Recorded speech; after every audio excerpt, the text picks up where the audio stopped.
Qatar per capita के लिहाज से दुनिया का तीसरा अमीर तरीन मुल्क है।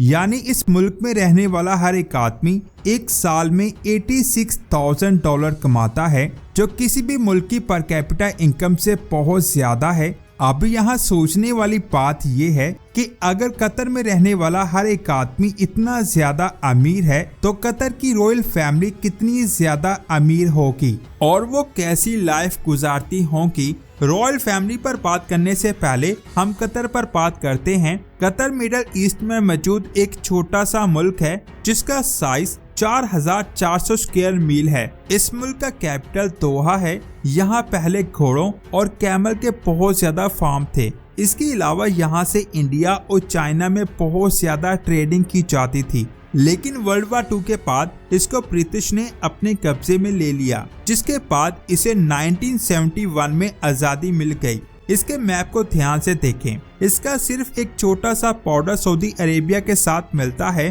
बाकी ये मुल्क पूरी तरह से समुद्र से घिरा हुआ है। यहाँ का ज्यादातर हिस्सा बंजर और खुश्क है, जिसकी वजह से इसकी सिर्फ 5% जमीन एग्रीकल्चर के लिए अच्छी है। इस मुल्क पर इस वक्त अल थानी फैमिली की हुकूमत है, जो बड़ी रॉयल फैमिलीज में से एक है। ये फैमिली सन 1700 में कतर में आई थी और आज कतर में 8,000 रॉयल फैमिलीज रहती हैं। एक अंदाजे के मुताबिक इनकी नेटवर्थ $335 बिलियन है। इस रॉयल फैमिली के 4 ग्रुप्स हैं, जिनके नाम बनी कासिम, बनी अहमद, बनी जफर और बनी तैमर शामिल हैं। इस वक्त कतर का अमीर तामीम बिन हमद अल सानी है, जो 2013 से लेकर अब तक कतर को चला रहा है। इससे पहले कतर के अमीर इसके फादर थे, जिसका नाम हमाद बिन खलीफा अल थानी है, जिन्होंने 1995 से लेकर 2013 तक कतर पर हुकूमत की थी। कतर के अमीर के पोजीशन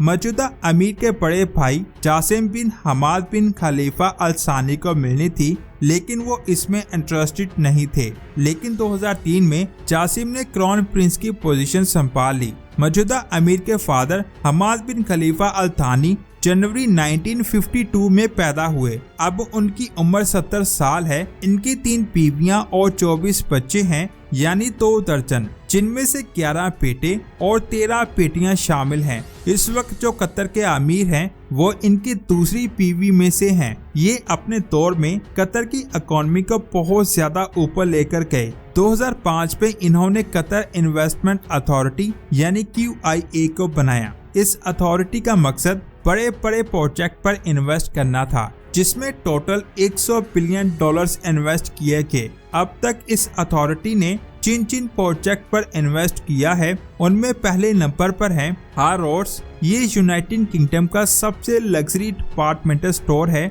इस स्टोर की सबसे हैरानकुन बात यह है कि इसमें जाने से पहले एक ड्रेस कोड है, यानी अगर आपने शॉर्ट्स या फ्लिप फ्लॉप सैंडल पहने हैं या आपके कपड़े गंदे हैं तो आप इस स्टोर में नहीं जा सकते। स्टोर के अलावा QIA ने पेरिस में प्रिंट टैम्प्स के नाम से एक डिपार्टमेंट स्टोर बनाया। इसका शुमार दुनिया के मशहूर तरीन स्टोर्स में होता है। यहाँ बहुत ज्यादा लग्जरी आइटम्स और हर तरह के फैशन के प्रोडक्ट्स मौजूद हैं। इसके अलावा QIA ने Paris Saint Germain French football club पर भी इन्वेस्ट किया। इनके पोर्शे और मिरामिक्स फिल्म में भी शेयर हैं। इन्होंने चैनिन ग्रुप के साथ $100 मिलियन की इन्वेस्टमेंट की है और लॉयस वेटन मॉ में भी इनका 1% शेयर है और पार्कलेस में इनके तकरीबन 12.6% शेयर्स हैं और बहुत सी ऐसी चीजों में इनके शेयर्स हैं जिनके बारे में कोई नहीं जानता। और ये जानकर आप हैरान हो जाएंगे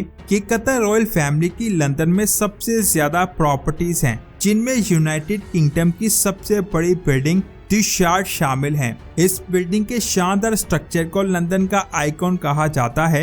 ये एक वर्टिकल सिटी है। यहाँ लोग रह भी सकते हैं और काम भी कर सकते हैं। इसमें वर्ल्ड क्लास ऑफिसेस, 5 स्टार शहंगरी ला होटल्स और महंगे तरीन रेजिडेंशियल प्लॉट्स भी शामिल हैं। ये यूके का सबसे ऊंचा पॉइंट भी है। यहाँ आप पूरे सिटी को आसानी से देख सकते हैं। इसके अलावा कतर रॉयल फैमिली लंदन के इंटरकॉन्टिनेंटल लंदन पार्क लेन होटल की भी ऑनर हैं, जो एक 4.5 स्टार होटल है। इस होटल के साथ क्वीन एलिजाबेथ का शानदार घर 145 पिकाडेली भी मौजूद है, जिसमें उन्होंने अपना बचपन गुजारा था। ये घर 1968 से लेकर 1975 के दरमियान होने वाली जंगों में तबाह हो चुका था। इसके अलावा दी लंदन ओलंपिक विलेज भी कतर के पास है। उन्होंने इस ओलंपिक विलेज को 2011 में $557 मिलियन में खरीदा था और अब ये एक रेजिडेंशियल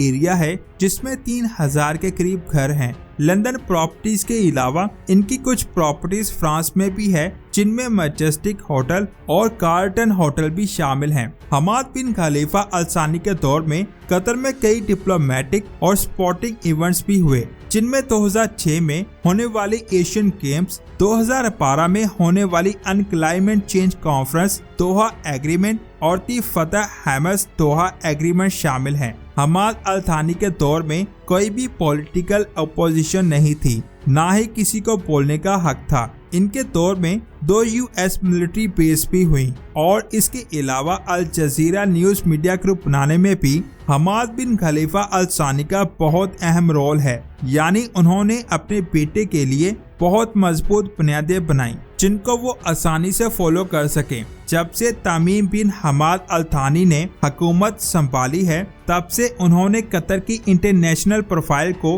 बेहतर करने की हर मुमकिन कोशिश की है। इनकी सबसे बड़ी कामयाबी कतर में इंटरनेशनल स्पोर्ट इवेंट करवाना है। कतर में हर तरह के स्पोर्ट्स इवेंट को करवाने के लिए इन्होंने कतर में कतर स्पोर्ट्स इन्वेस्टमेंट को बनाया, जिसकी वजह से 15वीं एशियन गेम्स दोहा में हुई। तमीम को अरब की बेस्ट स्पोर्ट्स पर्सनैलिटी का अवार्ड भी मिला और इनके लिए अब तक की सबसे बड़ी कामयाबी फीफा वर्ल्ड कप 2022 है, जिसको इन्होंने बहुत अच्छे तरीके से होस्ट किया। एक अंदाजे के मुताबिक इस इवेंट को होस्ट करने में $200 बिलियन खर्च हुए। अमीम तमीम ने मास्टर्स की degree USC university of south California से हासिल की। इन्होंने और भी बहुत से ओहदों पर काम किया, जैसे कि ये UPPR council of the environment and natural sanctuaries के हेड भी रहे। जैसे कि मैंने आपको पहले बताया कि कतर की रॉयल फैमिली ने अपने मुल्क से बाहर दूसरे मुल्कों में बहुत ज्यादा इन्वेस्ट किया है, जिसमें कई लग्जरी अपार्टमेंट्स और कई लग्जरी होटल शामिल हैं, जिसका मतलब है ये लोग अपनी जिंदगी को सीक्रेट ही रखते हैं। एक सोर्स के मुताबिक तमीम बिन अल सानी ने ओमान के पहाड़ों में एक महल की कंस्ट्रक्शन का काम शुरू करवाया है।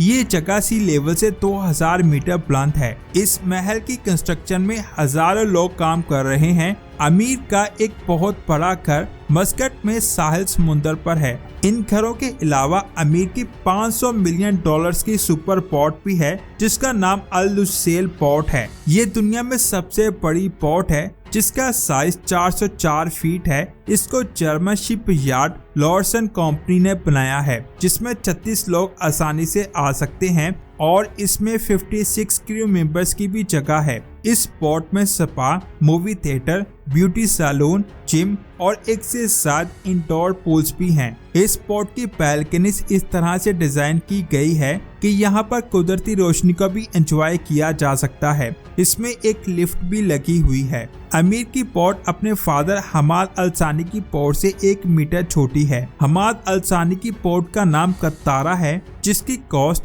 अमीर तमीम की पोर्ट से $100 मिलियन कम है। इसमें pools, under water lights, beauty salon, beach club, gym, guest elevator और 18 कैबिन्स मौजूद हैं। इसमें 34 लोग एक वक्त में आ सकते हैं और इसमें 95 क्रू मेंबर्स के लिए जगह है। इस पोर्ट का इंटीरियर अल्बर्टो पिंटो ने डिजाइन किया है। ज्यादातर कतरी रॉयल फैमिली अपनी लाइफ को प्राइवेट ही रखती हैं। इसके अलावा ये भी कहा जाता है कि इनके पास कई लग्जरी होटल, कई लग्जरी घर और कई सुपर कार्स और प्रोजेक्ट्स हैं, जिनके बारे में किसी को नहीं पता। यानी इनकी नेटवर्थ का अंदाजा लगाना बहुत ज्यादा मुश्किल है। इस वीडियो में मौजूदा अमीर और इनके फादर की कुछ चीजों के बारे में ही बात की गई है। इनके बाकी फैमिली मेंबर्स की नेटवर्थ के बारे में बात नहीं की गई और इनकी नेटवर्थ भी अरबों डॉलर्स में होगी। ये थी आज की शानदार वीडियो। अगर आपको ये वीडियो अच्छी लगी है तो इसे लाइक और शेयर लाजमी करें